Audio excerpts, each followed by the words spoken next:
At exactly 7:42 p.m., my mother lifted her wine glass, looked directly at my 8-year-old daughter, and said loud enough for 14 relatives to hear, "We don't reward mistakes in this family, especially not illegitimate ones."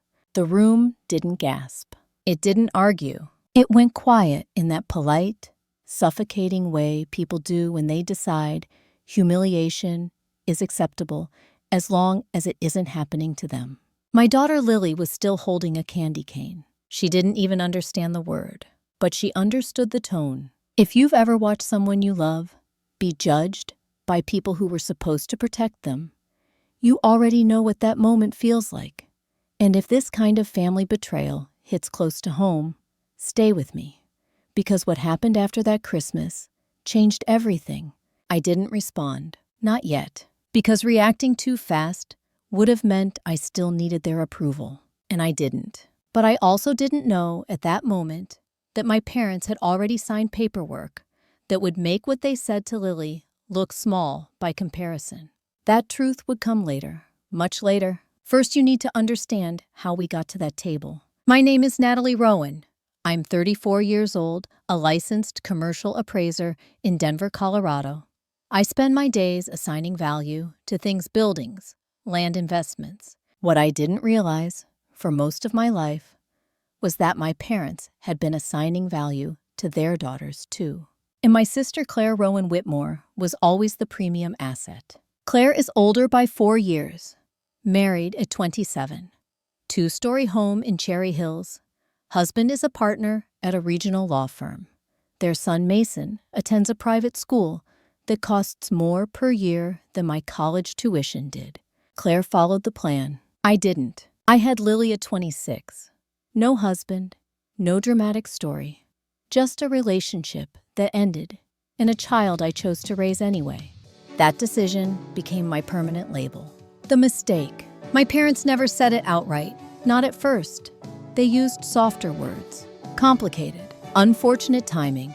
We'll explain to people, but Christmas Eve was the first time they stopped pretending. And the first time they said it in front of Lily. The house looked like something out of a catalog. My mother always hosted Christmas, like it was a performance review from God. 12-foot tree, imported ornaments, place cards, written in gold ink. Lily and I arrived at 6:58 p.m. We were on time. Claire and her family were already there, of course. Claire doesn't arrive. She makes entrances. Mason was opening what looked like his third gift before dinner had even started. My mother insists it's tradition. Funny how traditions only apply to some grandchildren. Lily sat beside me on the sofa, hands folded in her lap, waiting. She's always careful in that house. Careful not to touch anything. Careful not to ask for anything. Children understand hierarchy faster than adults think. Dinner passed with the usual choreography of exclusion. Claire talked about ski trips. My father asked Mason about hockey. No one asked Lily about school, even though she'd just won her district's reading award. At 7:40 p.m., my mother announced it was time for family gifts. That phrase should have warned me. Instead, I watched as my parents handed Mason an envelope. Inside were 2 plane tickets. Hawaii, first class. Departure date, March 15th. My father said, beaming an investment in his future. Travel builds character. Lily clapped because she thought we were celebrating something together. Then she looked at me and whispered, "Do we get to go too?" Before I could answer, my mother spoke, and we arrived at 7:42 p.m. That sentence, that word, illegitimate, it didn't come out of nowhere. It came out of years of judgment, finally made official. I remember setting my napkin down very carefully, because anger, when it's real, becomes precise. Not loud, precise. Claire said nothing. She stared into her glass, like this was unfortunate, but unavoidable. Her husband adjusted his cufflinks. My aunt examined the table runner like it required urgent study. No one defended Lily. That told me everything. Let me ask you something. If you were sitting there watching your child be erased in real time, would you walk out immediately? Or would you stay long enough to understand why they felt so confident saying it. I stayed, because confidence like that usually comes from paperwork. And I had spent my entire career recognizing when money and decisions were already moving behind the scenes. I looked at the envelope again. 2 tickets, but also something else inside. A folded document. Not travel confirmation, not itinerary, something thicker. Legal weight. I didn't react. I smiled, and that was the moment my parents made their second mistake. They thought silence meant defeat. It didn't. It meant I had started paying attention. We left at 8:16 p.m. Lily didn't cry until we got into the car. "Did I do something wrong?" she asked. That question doesn't leave you. It stays. It changes how you measure everything after. I told her no, that none of it was about her. But even as I said it, I knew something else was wrong. People don't humiliate you that openly unless they believe they no longer need you. Unless they believe you have already been removed from inheritance, from decisions, from the future. When we got home, I checked my email out of habit. There was a message sent at 5:03 p.m. while I was driving to their house. From my father. Subject line, estate planning update. I hadn't opened it yet. I stared at that email for a long time. Because suddenly, Christmas dinner didn't feel like cruelty. It felt like confirmation. And I still didn't know what they had changed. Only that they had already changed something. Something they didn't think I would challenge. They were wrong, but I wouldn't understand how wrong until I opened that attachment and saw the date and the signature and the clause they never expected me to read carefully. I didn't open the email right away. That might sound strange, but when you spend your career reviewing legal descriptions, zoning disclosures, and valuation reports, you learn something important. Documents don't change. Your understanding of them does. So you wait until you're ready to read what's actually there. Lily had fallen asleep on the couch, still wearing her red sweater with the crooked snowman. One of the sleeves was damp where she'd wiped her face. I covered her with a blanket, went into the kitchen, and opened my laptop at exactly 10:11 p.m. The email contained one attachment. PDF, 17 pages. Title Rowan, Family Revocable Trust. Amended version. Amended, not drafted. Not proposed. Amended meant signed. Filed. Active. My father had always been meticulous about paperwork.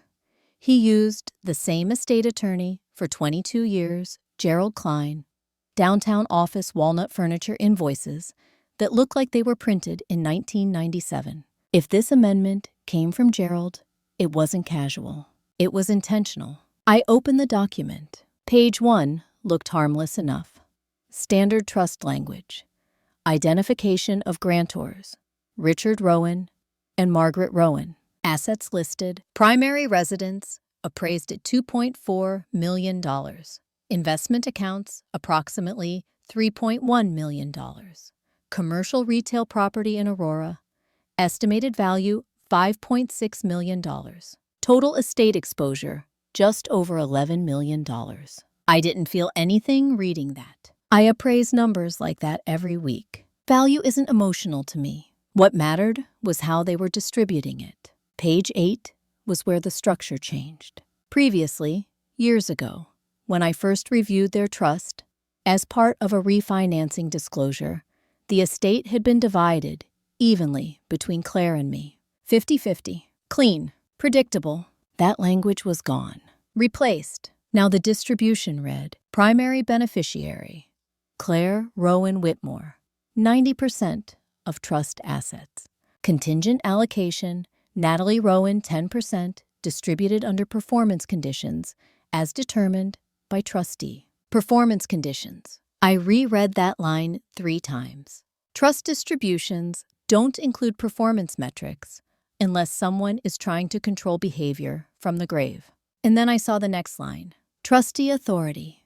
Claire Rowan Whitmore shall retain discretionary authority over contingent distributions. Claire, my sister, would decide if I deserved anything. Not an executor, a gatekeeper. That wasn't estate planning. That was leverage. Let me pause here and ask you something. If your inheritance could only be accessed with your siblings' approval. Would you call that a gift or a test you were designed to fail? I kept reading, because this still didn't explain the cruelty at dinner. Then I reached page 12, and everything clicked. There was a clause titled Family Representation Standard. I wish I were exaggerating. It stated that beneficiaries must demonstrate conduct aligned with the moral and reputational values of the Rowan family in order to receive discretionary distributions. Moral, reputational, undefined terms, legally vague, emotionally loaded, which meant Claire could deny me funds for any reason she chose, including the existence of my daughter. That Christmas speech hadn't been spontaneous. It had been rehearsed. They were already operating under the new rules. I checked the execution date. Signed December 3rd, 3 weeks before Christmas. Filed December 6th, with notarization. The humiliation at dinner wasn't anger. It was implementation. They believed the amendment had already settled everything, but they forgot one thing. I hadn't signed anything acknowledging it. And while beneficiaries don't approve trust amendments, certain asset transfers do require disclosure if jointly structured holdings are involved. I opened the schedule of assets again. That's when I noticed something else. The Aurora retail property. The one valued at $5.6 million. It wasn't solely owned by my parents. I knew that building. I had appraised it myself 7 years earlier when they refinanced. My name was still listed as a 25% co-holder through a family LLC created for tax structuring, which meant they couldn't legally reposition that asset without notifying me. And yet the trust amendment treated it like I no longer existed. That wasn't just insulting. That was procedurally wrong. Not criminal, not yet, but wrong enough to unravel if examined closely. And people who rush paperwork often leave fingerprints. I scrolled back to the email timestamp, sent at 5:03 p.m. while I was driving to their house. Before the dinner, before the speech. They had wanted me to see it afterward, to connect the humiliation with the document, to understand my place had already been reduced. They wanted compliance. Instead, they triggered curiosity. And curiosity is dangerous when paired with someone who reads contracts for a living. At 10:58 p.m., I downloaded the county filing record. At 11:12 p.m., I saw the transfer notation. There had been an additional filing on December 14th, not included in the email, a supplementary document, something they hadn't sent me, something involving the Aurora property. I didn't know what it contained yet, but I knew this. If they were confident enough to insult Lily publicly, they believed their legal position was airtight. Confidence like that usually comes from advice, from someone telling them they were protected, which meant there was another professional involved, another set of eyes, another paper trail, and I intended to find it. Because Christmas wasn't the end of the story. It was the beginning of whatever they thought they had already secured. They just didn't expect me to start asking questions before the new year. At 8:02 a.m. the next morning, I called in sick to a job I wasn't actually sick of. That's the advantage of being self-employed. You don't ask permission to investigate your own life. Lily was eating cereal at the kitchen counter, humming like nothing had happened the night before. Children are resilient in ways that feel unfair. "Do we have school today?" she asked. "We do," I said, "and afterward, we're getting hot chocolate." That was my promise. Not revenge, not justice, just normalcy. But inside, I was already assembling questions. I dropped her off at 8:37 a.m. and drove straight downtown to the Denver clerk and recorder's office. Public records don't care about family loyalty. They care about documentation. And documentation tells the truth, eventually. The supplementary filing from December 14th was indexed under the Rowan Family Holdings, LLC. That was the entity my parents had used years earlier to manage the Aurora retail property for depreciation advantages. It listed 3 managing members: Richard Rowan, Margaret Rowan, Natalie Rowan, me, still there, still legally attached, which meant any structural change required notice. Yet I hadn't received any. I requested the full filing packet. The clerk handed me a stapled set and said, "This was processed pretty quickly. Must have been urgent." Urgent! That word again. I stepped aside and opened the packet. The first page was a restructuring resolution. It stated that Rowan Family Holdings, LLC, would be administratively realigned under a management agreement with Whitmore Development Services. Whitmore, as in Claire's married name, Claire Rowan Whitmore. They hadn't just made her trustee of the trust. They had inserted her into operational control of the LLC that held the commercial property. I kept reading. The resolution claimed unanimous member consent. Unanimous. That meant all 3 members had approved. Richard, Margaret, Natalie. My name appeared again. Digital signature block. Dated December 10th. I had never seen this document, never signed it, never authorized anything resembling it. Let me stop here and ask you something. If your name showed up on a legal filing you'd never agreed to, would you assume it was a mistake? Or would you assume someone believed you wouldn't challenge it? I didn't assume anything. I checked the signature format. It was copied from an earlier refinancing document. Not forged exactly, repurposed. That's a subtle but important difference, and a dangerous one legally, because whoever prepared this knew just enough to make it look routine, but not enough to make it airtight. The management agreement attached to the filing transferred operational authority for the Aurora property to Whitmore Development Services for a term of 15 years. 15? That's not temporary oversight. That's control. Control over leasing decisions, refinancing authority, disposition rights, with trustee consultation. In plain English, Claire now managed an income-producing property worth millions. A property I still legally owned part of, without my knowledge. Without compensation, restructuring. Without disclosure. That's not estate planning. That's asset capture. And suddenly, Christmas Eve made perfect sense. They weren't just emotionally distancing me. They were financially sidelining me. I flipped to the revenue schedule. Projected annual net income from the Aurora property, $428,000. My prior share, 25%. About $107,000 per year. Under the new agreement, distributions, subject to trustee review. Trustee being Claire, which meant she could decide whether I received income generated by an asset I legally co-owned. That arrangement doesn't hold up well under scrutiny, but only if someone actually scrutinizes it. I checked the preparer's name. Not Gerald Klein. Someone new. Law Office of Daniel Whitmore, Claire's husband, the same man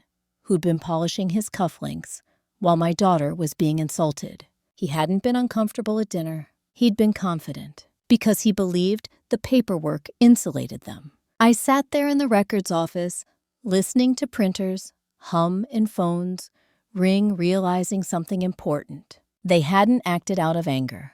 They had followed a plan, a quiet one, executed over 3 weeks, designed to move assets and authority before telling me anything. Christmas wasn't the cause. It was the reveal.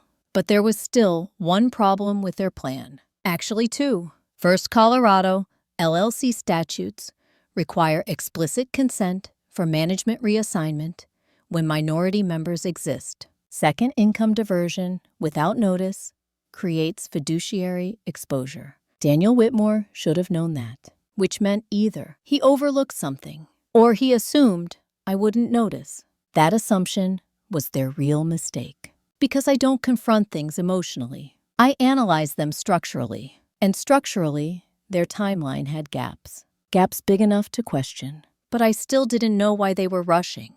Why do all this in December? Why restructure before year end? Why humiliate me publicly instead of just informing me privately? There was something else happening. Something tied to timing. I checked the county database one more time before leaving. There was a pending filing scheduled for January 15th. Preliminary notice only. No details released yet. Just a classification code. Transfer preparation commercial. Whatever they were doing, it wasn't finished. And that meant I wasn't too late. Not yet. I walked out into the cold Denver morning with copies of everything in my hand, because now this wasn't about hurt feelings. It was about whether they could legally remove someone from ownership without that person pushing back. And they were about to find out.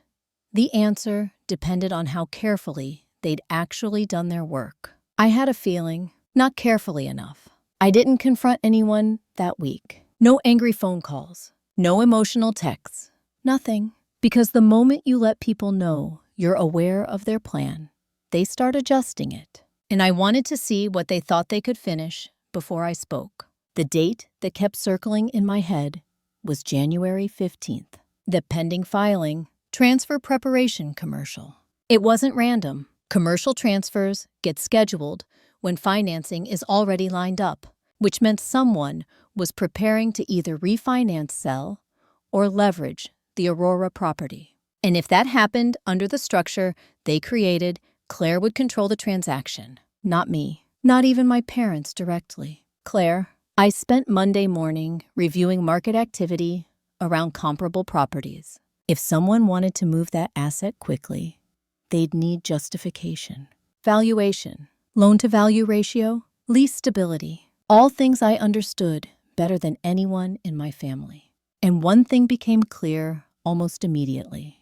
Aurora retail prices had risen nearly 18% in the last 12 months. If they leveraged it, now they could extract several million in capital, which raised the real question. Where was that money going? Let me ask you something.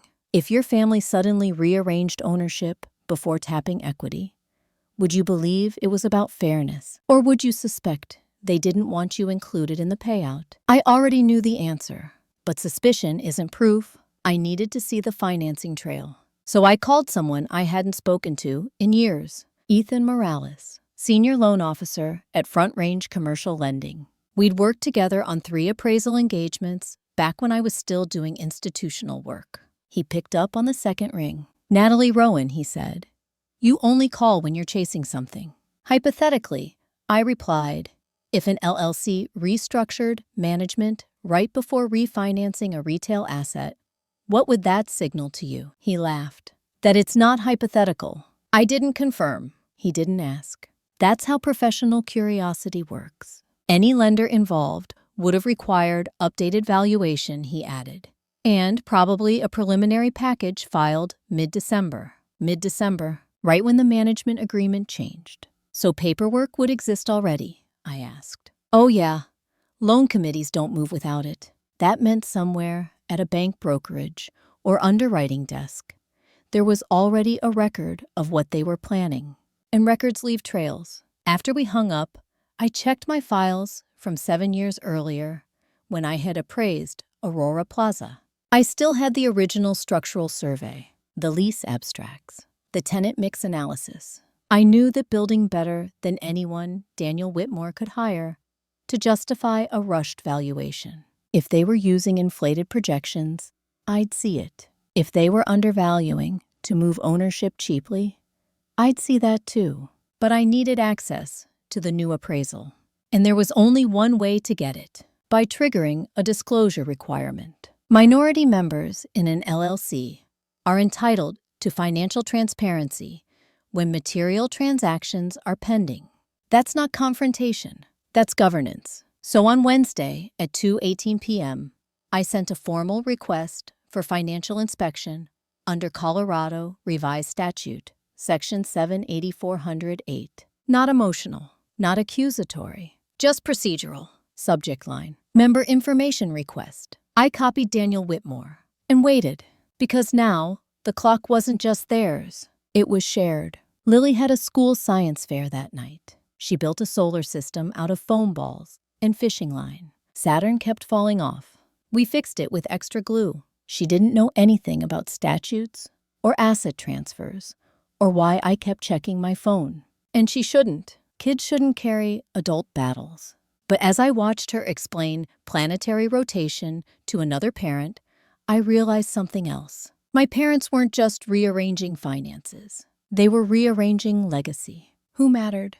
Who counted? Who represented the right version of family? And they thought legal documents could enforce that. They were wrong. Documents don't enforce values. They expose them.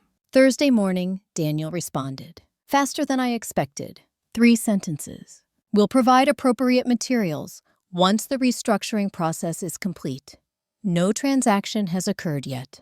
That wording told me everything. Once complete, meaning they didn't want me reviewing anything before January 15th, which meant whatever was coming depended on me staying uninformed for just a little longer. That's when I knew this wasn't just refinancing. They were preparing a sales structure, not selling outright, something more strategic, likely a partial transfer, equity repositioning, the kind that permanently shifts control while appearing administrative. And they were trying to finish it before I could object. The silence from my parents confirmed it. No calls, no follow-ups, no attempt to smooth over Christmas, because they believed the legal work would make the personal damage irrelevant. They believed outcome would justify behavior. But they forgot something fundamental. In property law, timing isn't just strategy. It's vulnerability. If you move too fast, you miss required notice. If you miss notice, transactions become contestable. And if they were rushing, they were probably missing something. I didn't know what yet, but I intended to find out before January 15th. Because whatever they were about to finalize was the real reason they had already decided I didn't belong. The clue didn't come from my family. It came from a marketing flyer. On Friday morning, 3 days after I sent the information request, I stopped at a coffee shop 2 blocks from my office, the kind of place where commercial brokers like to hold informal meetings because it looks casual, but isn't. There was a stack of real estate trade circulars near the register. I almost ignored them. Almost. One headline caught my eye. Confidential. Off-market retail opportunity. Denver Metro. Off-market listings don't get printed unless someone is quietly shopping a deal before public exposure. I flipped it open. There was no address listed, just descriptors. 32,000 square feet. Stabilized tenancy. High visibility corner. Recent internal restructuring. I didn't need the address. That was Aurora Plaza. They were already courting buyers. Before January 15th. Before any member disclosure. Before responding to my request. Let me ask you something.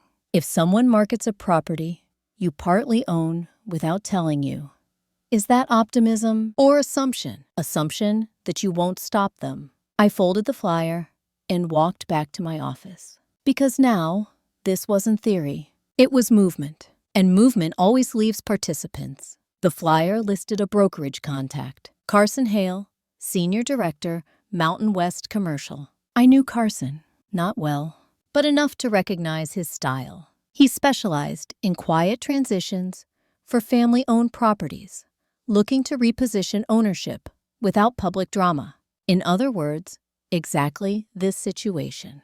At 10:06 a.m., I called him. "Natalie Rowan," I said when he answered.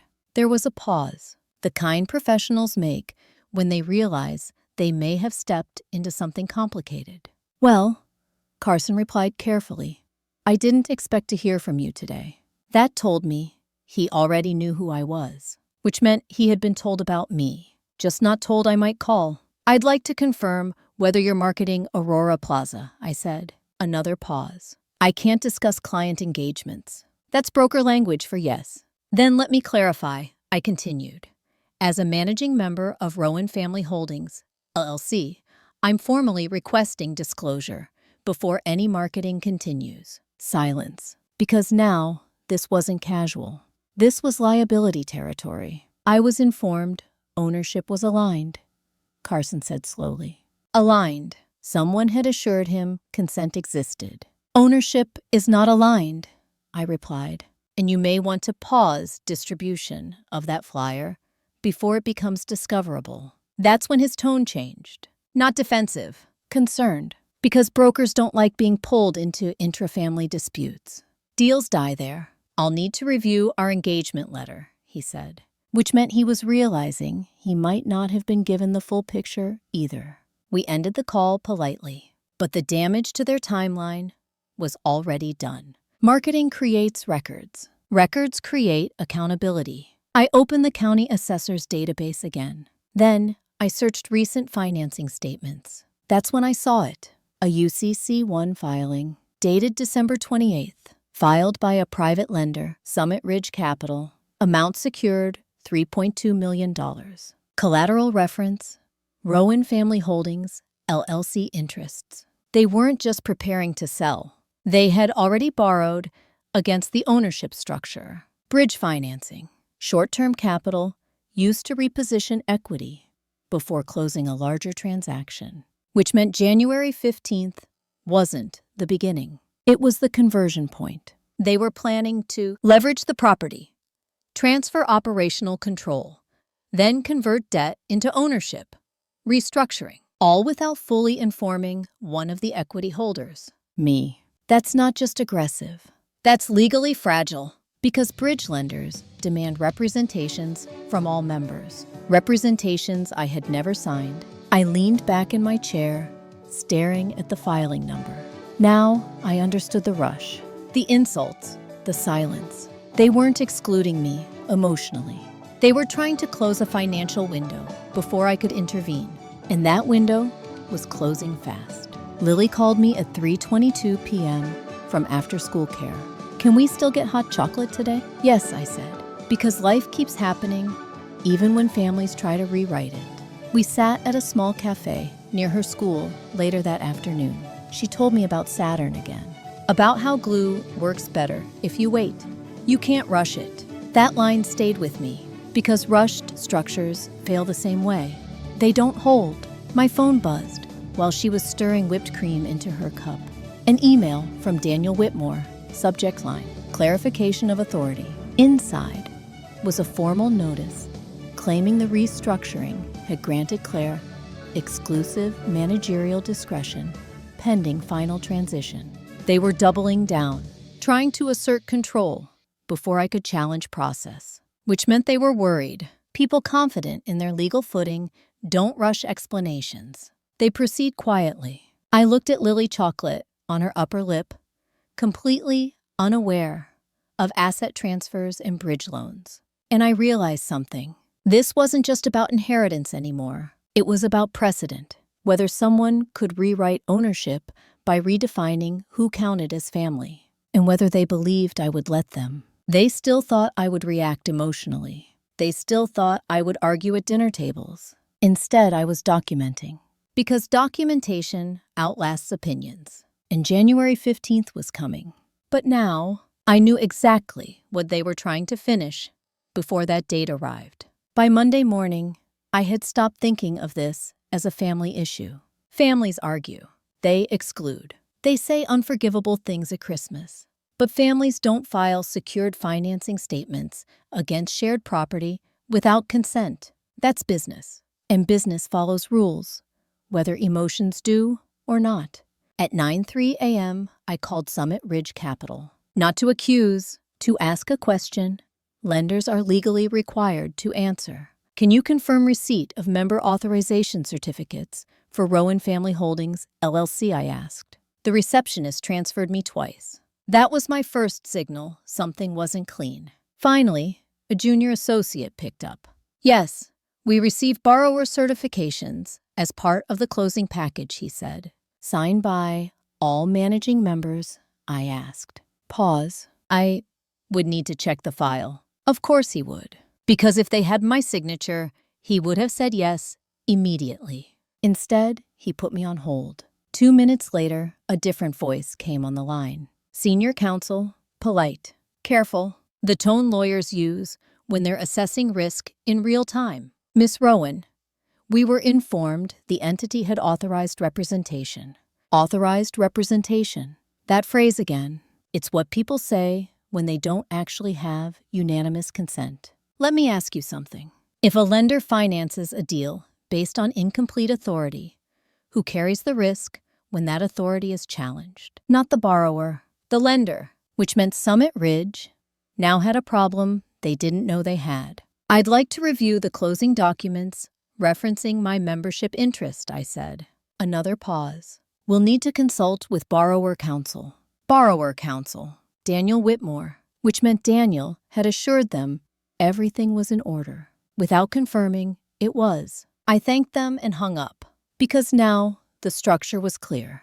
They had used bridge financing to create urgency. Urgency to justify sale. Sale to justify restructuring. Restructuring to justify exclusion. All layered quickly enough that no one outside the circle would question timing. Except, timing is exactly what appraisers evaluate. And nothing about this timeline was stable. I opened the preliminary financial projections attached to the marketing flyer Carson Hale had sent investors.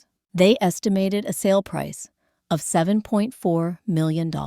That valuation assumed a new anchor tenant lease already negotiated. But I knew the tenant they referenced, a regional medical supply chain. And I also knew, from a conversation 6 months earlier, that lease hadn't been finalized. They were projecting income that didn't exist yet. Inflated projections can pass in marketing. They don't survive underwriting.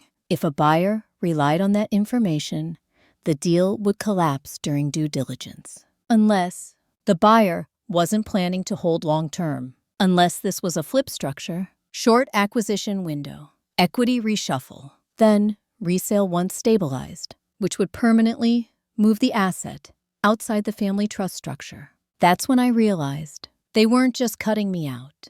They were liquidating legacy. My parents might not even understand that part, but Daniel would, Claire might, and Summit Ridge definitely would once questions started surfacing. At 2:47 p.m., I received an email from Summit Ridge's legal department. They wanted clarification of member status. Already. That was fast, which meant they were reviewing exposure. Because if even one managing member contested authority, their lien priority could be challenged. That's not something lenders ignore. Lily had piano lessons that afternoon. I sat in the waiting room, listening to children practice scales while drafting a formal response. No accusations, no emotional language, just facts. I confirmed. I had not executed authorization for financing. I had not consented to restructuring. I remained a recorded member of the LLC. Then I attached supporting documentation, county records, original operating agreement, signature comparison, everything a lender's risk department would need to escalate internally. I sent it at 3:32 p.m. And that was the moment this situation stopped being quiet. Because lenders don't like surprises, and lawyers don't like undocumented authority. Daniel called me at 4:08 p.m. First time since Christmas. "You should have come to us directly," he said. There was no greeting, no small talk, just pressure. "I requested information last week," I replied. "You're interfering with an active transaction." Interfering. Interesting choice of word. Because interference only applies when someone believes they already control the outcome. "You marketed an asset I co-own," I said. Silence. Then, "We're trying to streamline things before they become complicated." But they already were complicated. They had just hoped I wouldn't notice until after January 15th. I didn't argue. Arguments create noise. Documentation creates leverage. "We'll discuss it soon," he said before hanging up. Soon, meaning they were scrambling now, adjusting, recalculating. Because once lenders start asking questions, timelines change. Deals slow, and slow deals reveal details. I picked Lily up at 5:00 p.m. She asked if we could decorate our own small Christmas tree, even though the holiday was over. "Some people keep lights up all winter," she said. I told her that sounded like a good idea. Because not everything meaningful follows the schedule someone else sets. That night, I checked the county system again. The January 15th filing status had changed. From pending to under review. Something had already begun to shift. But I still didn't know whether they would try to push through, or whether the structure would start unraveling on its own. Either way, the silence we'd had for weeks was ending. And whatever happened next wouldn't stay inside the family anymore. For 3 days after my response to Summit Ridge, no one contacted me. No calls from my parents. No emails from Claire. No legal threats from Daniel. Just silence. But it wasn't the comfortable kind. It was the kind of silence that comes when professionals start reviewing files behind closed doors. I'd seen it before in contested property cases. The moment when everyone realizes the paperwork doesn't align as neatly as they thought. At 8:19 a.m. on Thursday, Summit Ridge filed an amendment request to their own UCC statement. Not a withdrawal, not yet, just a modification. That meant they were reassessing risk exposure. And lenders only do that when they think they might be holding collateral they can't fully enforce. Let me ask you something. If a bank starts correcting its filings before you've even filed a complaint, what does that tell you? It tells you they're worried. I didn't escalate, didn't hire litigation counsel, didn't send demand letters, because escalation would have turned this into a fight. And fights create defensiveness. What I wanted was recognition. Recognition that the structure they built wasn't stable. Recognition that they had moved too fast. Recognition that they needed cooperation they hadn't bothered to ask for. Lily and I spent Saturday morning assembling that small Christmas tree she wanted. It leaned slightly to the left. The lights were uneven, but she declared it perfect. Because we made it ourselves, she said. I wrote that down later. Because independence always looks imperfect from the outside. That afternoon, my father finally called. Not my mother, not Claire, him. His voice sounded older, not angry, uncertain. Natalie, he said there seems to be some confusion about the Aurora property. Confusion. That word did a lot of work. There's no confusion, I replied. There's incomplete authorization. A long pause. We were told everything was handled. Handled by whom? We both knew the answer, but he didn't say Daniel's name. Not yet. That was the first crack. Because when people stop defending details, they start realizing they didn't control them. We need to sit down, he said. Then we should include everyone involved, I answered. Another pause, because inclusion was never part of their original plan. We'll arrange something, he said before ending the call. Not an apology, not an explanation, just an acknowledgement that silence wasn't going to fix this. Monday morning brought the next shift. The January 15th filing disappeared from the county preview system. Withdrawn. Not completed. Withdrawn. Which meant whatever they intended to finalize couldn't proceed without addressing the ownership dispute first. Deals don't get withdrawn lightly. Someone, likely Summit Ridge's counsel, had advised them to pause. I still didn't know exactly what Claire and Daniel had promised my parents. I still didn't know how much they had already committed financially. But I knew this. The structure wasn't moving forward anymore. And when structures stall, people start talking. At 11:32 a.m., Carson Hale emailed me. Short message. We've suspended marketing pending clarification of ownership authority. Please confirm when parties are aligned. Aligned. The same word Daniel had used weeks earlier, except now it meant something very different. Now it meant they couldn't proceed without me. Lily had a reading group after school. I sat in the parking lot, waiting, watching parents shuffle in and out, thinking about how easily people assume family alignment without ever defining it. Alignment isn't agreement, it's participation, and they had tried to remove mine. That evening, Claire finally reached out. Text message. Can we talk? I think things got blown out of proportion. Blown out of proportion. Stage 1 of retreat. Minimize. Reframe. Pretend intent was harmless. I didn't respond immediately because timing still mattered. Because they had taken weeks to build this structure without me. They could wait a few hours to dismantle the illusion that it could exist without me. Let me ask you this. If someone excludes you from a decision, then asks to talk once they need you again, do you rush to answer? Or do you decide what you need first? I decided I didn't want confrontation. I wanted clarity, and clarity requires documentation, not emotion. So I replied, we can meet. Include counsel. 3 words changed the tone completely. Include counsel. That meant this wasn't a family discussion anymore. It was a governance issue, and governance leaves records.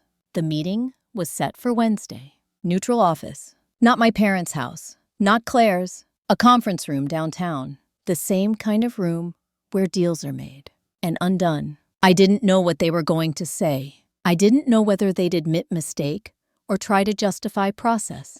But I knew one thing for certain. Whatever happened in that room would determine whether this was repair or separation. And I still didn't know which one they wanted. The conference room was on the 14th floor of a building none of us owned.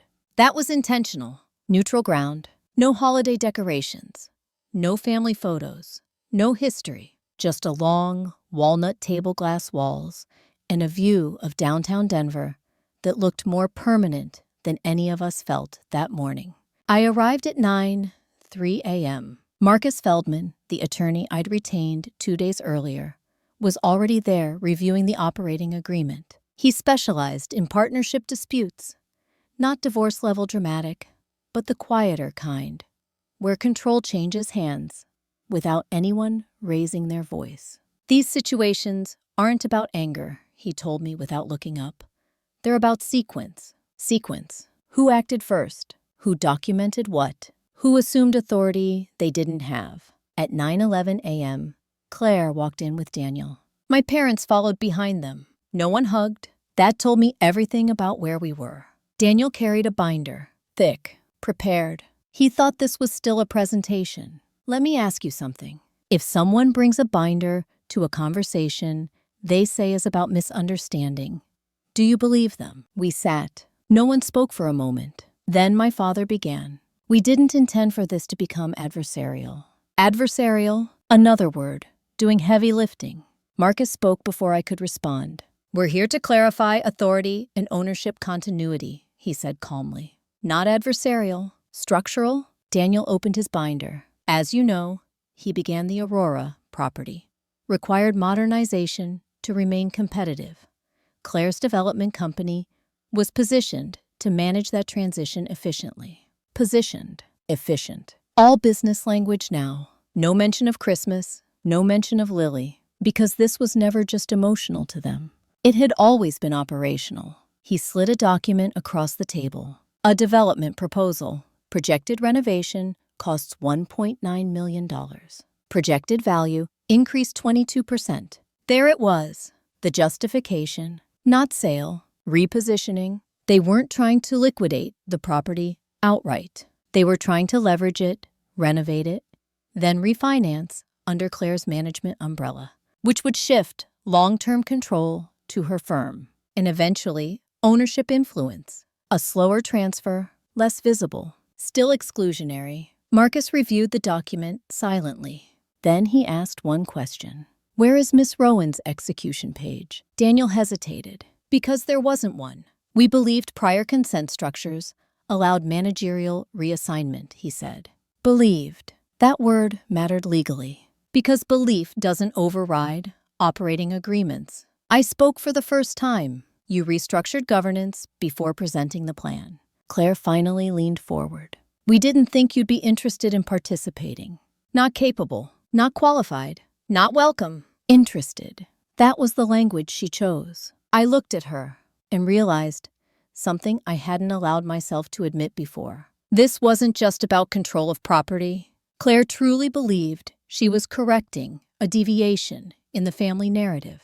Let me pause here. If someone believes they're restoring order, not taking something from you, how do you argue with that? You don't. You return to facts. Marcus did exactly that. The December restructuring lacked unanimous consent, he said. Therefore, managerial reassignment is unenforceable unless ratified now. Ratified now, meaning they needed me. Still, Daniel closed his binder slowly. What are you asking for? He said. Not apology. Terms. I didn't answer immediately. Because this wasn't about punishment. It was about resetting the premise. You don't restructure around me, I said. You include me, or you don't move forward. Simple. Binary. No moral arguments. No revisiting Christmas. Just participation. My mother finally spoke. We thought keeping things streamlined would avoid conflict. But avoiding conflict had created something worse. Distrust. And distrust complicates everything they had hoped to simplify. Marcus outlined the reality. Without my ratification, the bridge financing remained vulnerable. The development agreement couldn't attach cleanly. Future refinancing would trigger disclosure disputes. In short, their timeline was broken. Not destroyed, broken. And timelines matter more than pride in commercial real estate. The room grew quiet again. Not tense, calculating. They were adjusting now, realizing the path they chose required cooperation they hadn't secured. Daniel looked at Claire. Claire looked at my parents. This wasn't collapse. It was recalibration. But we weren't finished, because there was still one question no one had addressed. Why had they felt so certain they could move forward without me in the first place? And that answer hadn't surfaced yet. Not fully, not until Marcus asked to review the initial advisory memo that started this entire process. The memo Daniel hadn't brought out, the one we now requested to see.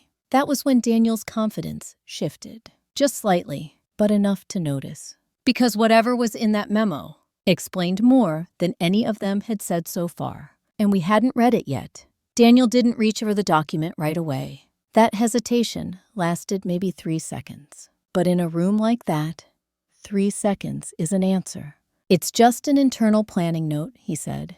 Preliminary. Marcus didn't respond to the explanation. He simply held out his hand. Silence followed. Then Daniel opened the binder, again slower this time, and pulled out a thin, stapled packet. Not thick, not impressive, just 4 pages. Sometimes the smallest documents carry the most weight. He slid it across the table. Marcus read first. I watched his expression, not for emotion, but for sequence. Page 1, pause. Page 2, longer pause. Then he passed it to me. The title read, Family Asset Continuity Strategy, Advisory, Overview. Prepared, October 28th, nearly 2 months before Christmas, before the trust amendment, before the LLC restructuring, before any of the events we'd been reacting to. This wasn't a response plan. It was a roadmap. Let me ask you something. If decisions that changed your future were outlined weeks earlier without your knowledge, when did the betrayal actually begin? October. That's when. I kept reading. The memo framed the Aurora project as an opportunity to consolidate operational identity under Claire Whitmore's leadership to ensure reputational alignment for future generational transfer. Reputational alignment. There it was again. The same language from the trust clause. This wasn't about real estate first. It was about narrative, about which branch of the family represented the right version of legacy, and which one didn't. The memo never mentioned Lily by name, but it didn't need to. It referenced non-traditional variables that may complicate estate clarity. I read that sentence twice, carefully, because sometimes insult hides inside politeness. Marcus flipped to the final page. There was a recommendation summary. Proceed with governance restructuring prior to financial repositioning to avoid later dissent. Avoid dissent? That meant silence me first. Then execute. Daniel spoke before either of us did. This was about avoiding conflict, he said. We wanted to prevent things from becoming adversarial. But the memo didn't say prevent. It said avoid. Avoidance assumes disagreement will exist, which meant they expected resistance. They just hoped I wouldn't see it until after everything was done. My father looked stunned reading it. I didn't see this, he said quietly. That was new. He hadn't known the language guiding Daniel and Claire's actions. And suddenly, the structure of influence became clear. Daniel hadn't just been facilitating logistics. He had been interpreting strategy for them, framing decisions, shaping explanations. Claire added, it was only advisory. But advisory documents guide execution. That's why they exist. Let me pause again. If someone claims something was only advisory, but then follows it step by step, was it ever optional? The answer sat right there on the timeline. Trust amendment, December 3rd. LLC restructuring, December 14th. Bridge financing, December 28th. Every recommendation implemented. Exactly as written. Marcus leaned back slightly. This memo establishes intent, he said calmly. Not accusation. Intent. A legal word. One that changes how actions are interpreted. Daniel exhaled. You're making this sound deliberate. Marcus didn't respond, because deliberate wasn't an insult. It was a description. My mother folded her hands tightly. We thought we were simplifying things, she said. But simplification had required exclusion. And exclusion had required justification. And justification had produced this memo. The room didn't feel hostile, just exposed. Like something that had been assumed private was now visible. Daniel looked at me directly for the first time. We didn't think you'd want to be involved. There it was again. Assumption. Not conversation. Not invitation. Decision. And now they were confronting the consequence of making it without me. Marcus closed the folder. The restructuring can still proceed, he said, but only through full member ratification and revised governance structure. Not cancellation. Correction. But correction meant acknowledging process failure, which is often harder for families than losing money. We weren't at the end yet, because there was still one unresolved element. The trust amendment, the clause that gave Claire discretionary authority over distributions. It hadn't been discussed in this room. Not once, and until it was, nothing about this situation was actually resolved. I slid that document onto the table and asked the question no one had wanted to address since Christmas. Are we going to talk about this part, too? The air changed again. Because business disagreements are manageable. Inheritance decisions, those are personal, and we were about to cross that line. When I placed the trust amendment on the table, no one reached for it. Not immediately. Because unlike the property documents, this wasn't about development strategy or financing structures. This was about intention.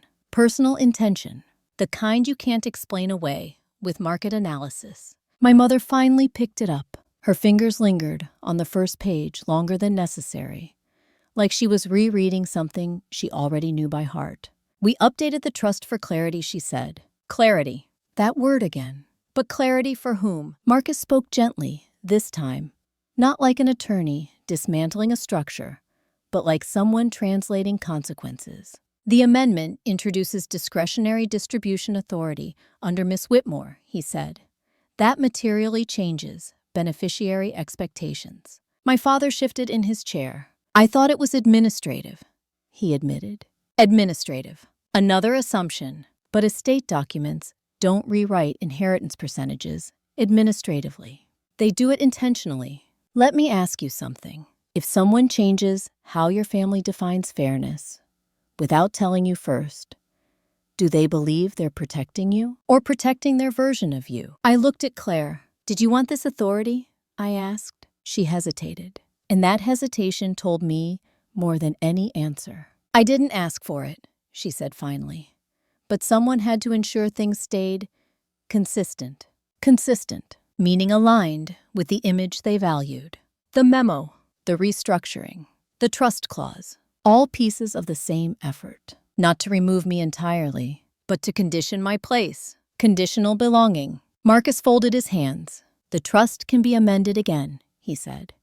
But until then, it creates conflicting incentives between family governance and property management. That was the professional way of saying, you can't run a business partnership while one partner controls another's inheritance leverage. Daniel leaned forward. No one intended to use the trust against Natalie. But intent isn't structure, and structure is what affects outcomes.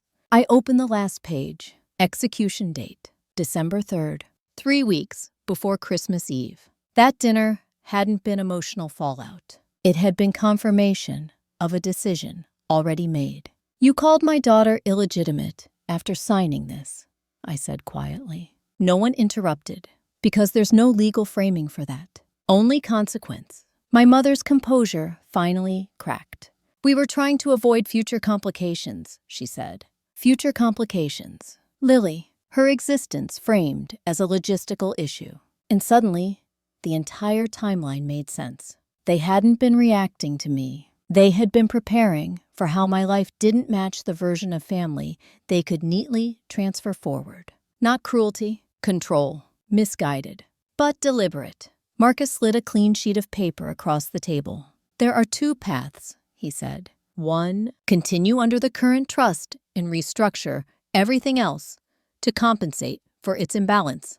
Complicated, litigation-prone, endless oversight. Or 2, amend the trust, restore parity, rebuild governance with transparency. Simpler, but emotionally harder, because it required admitting the first decision was wrong. Silence filled the room again. Longer this time, no one rushed, no one argued. Because this wasn't a negotiation anymore. It was a choice about what kind of family they actually wanted to be. My father spoke first. "We fix it," he said. Not loudly, not dramatically, just decided. My mother didn't agree right away, but she didn't object either. Claire nodded slowly. Daniel said nothing, which in legal settings is often agreement. Let me pause here. If justice doesn't come through punishment, but through correction, does it feel like victory? It didn't. It felt like weight shifting, the kind you only notice once it's no longer pressing down. Marcus outlined next steps: trust amendment revision, member ratification for Aurora redevelopment, financing disclosures corrected with Summit Ridge, broker engagement reauthorized properly, not revenge, repair, and repair is slower than conflict. We scheduled follow-up documentation for the following week. No one shook hands when we stood, but no one walked away either, which was its own kind of resolution. Because this story was never about winning. It was about whether something broken, quietly, could be rebuilt without pretending it had never cracked. And we were about to find out if that was actually possible. The revised documents took 19 days. Not because they were complicated, because everyone read them this time carefully. Every clause, every definition, every place where assumptions had once filled in gaps. Marcus insisted on that process. Transparency isn't a paragraph, he said. It's participation. So participation happened. Drafts moved back and forth. Language softened in some places, strengthened in others. The discretionary trust clause was removed entirely. Equal distribution restored. Not symbolic equality. Actual enforceable equality. At Summit Ridge, their council issued a corrected reliance statement, acknowledging incomplete authorization in the original bridge loan package. They didn't admit fault. They didn't have to. They adjusted the structure, which in finance is how accountability usually looks. Aurora Plaza's redevelopment didn't stop. But now, it proceeded with a joint management committee. Not Claire alone. Not me alone. Decisions required 2 signatures. Not because we distrusted each other. Because systems shouldn't depend on trust alone. Let me ask you something. If trust once broke, quietly, shouldn't rebuilding include safeguards? That's what we did. Lily came with me one afternoon to see the property. She ran across the empty courtyard, where renovations hadn't started yet. "Is this yours?" she asked. "Our Lisa." And for the first time, that word felt accurate again. Not because the past had disappeared, but because the future wasn't being assigned without conversation. My parents didn't apologize dramatically. There was no emotional scene, no speeches about mistakes. That's not how they function. Instead, they did something harder for them. They changed behavior, invited Lily over without ceremony, asked about school, listened more than they spoke. Not perfect, but intentional. Claire and I met separately a few times during project planning. We didn't revisit Christmas. We talked about tenant layouts, construction phasing, budget contingencies. It sounds ordinary, but ordinary cooperation was something we hadn't had before. Daniel remained involved legally, though more cautiously. Less directive, more procedural. Experience had reminded him that efficiency without consensus creates fragility. The redevelopment loan closed in March. Properly documented, properly consented. No rush this time, no hidden sequence, just process. And process is quieter than conflict. I returned to my regular appraisal schedule, back to warehouses and office parks, and valuation models. Except something had shifted internally. I no longer assumed family and business existed separately. They overlap, whether we acknowledge it or not. One evening, Lily and I took down the little winter tree we'd kept up long past the holidays. She asked if we could put it up again next year. Of course, I said. But not because of what happened before, she added. Just because we like it. That was her version of moving forward. Simpler than ours. Probably wiser, too. Let me pause one last time here. If reconciliation isn't loud, if it doesn't erase anything, but it prevents repetition, is that enough? For me, it was. Because revenge would have ended this story earlier. Resolution required staying and changing the structure that created the problem. There was only one thing left to decide. Not about property, not about inheritance, about distance. What kind of relationship we would have now that everything had been rewritten. And that answer didn't come from documents. It came slowly, over time, without anyone announcing it. By the time summer arrived, nothing looked dramatically different from the outside. Aurora Plaza was under renovation. Scaffolding, temporary fencing, a banner announcing coming soon, modern retail experience. My appraisal calendar was full again. Claire's firm handled construction coordination. My parents still hosted Sunday dinners. Life resumed its shape. But it wasn't the same shape. It was one we had chosen instead of inherited. That difference matters more than most people realize. Because what nearly happened to us wasn't a single cruel moment. It was a series of decisions made without conversation. And the only real correction was making sure that never happened again. We didn't become a perfectly healed family. That's not realistic. We became a family that asked before deciding, which sounds small, until you've lived the alternative. Lily finished 3rd grade in May. Her class held an awards assembly in the school gym. Folding chairs, bad acoustics, construction paper decorations. Nothing impressive, everything meaningful. My parents came. They sat in the 2nd row, not out of obligation, because Lily asked if they would. Afterward, my father handed her a small, wrapped box. Inside was a compass, real brass, engraved with 4 words. Choose your own direction. He didn't explain it. He didn't need to. That was the closest thing to an apology he knew how to give. Let me ask you one last question. If people change, not because they're forced to, but because they finally understand what they almost lost, is that karma? Or is it growth? Maybe it's both. Aurora Plaza reopened in September. The project succeeded, not because one person controlled it, but because no one did. Shared governance isn't dramatic. It's steady, predictable, sometimes frustrating, but it lasts. My name remains on the ownership record, not as a symbol, as a participant. Claire and I learned how to work together the same way most professionals do.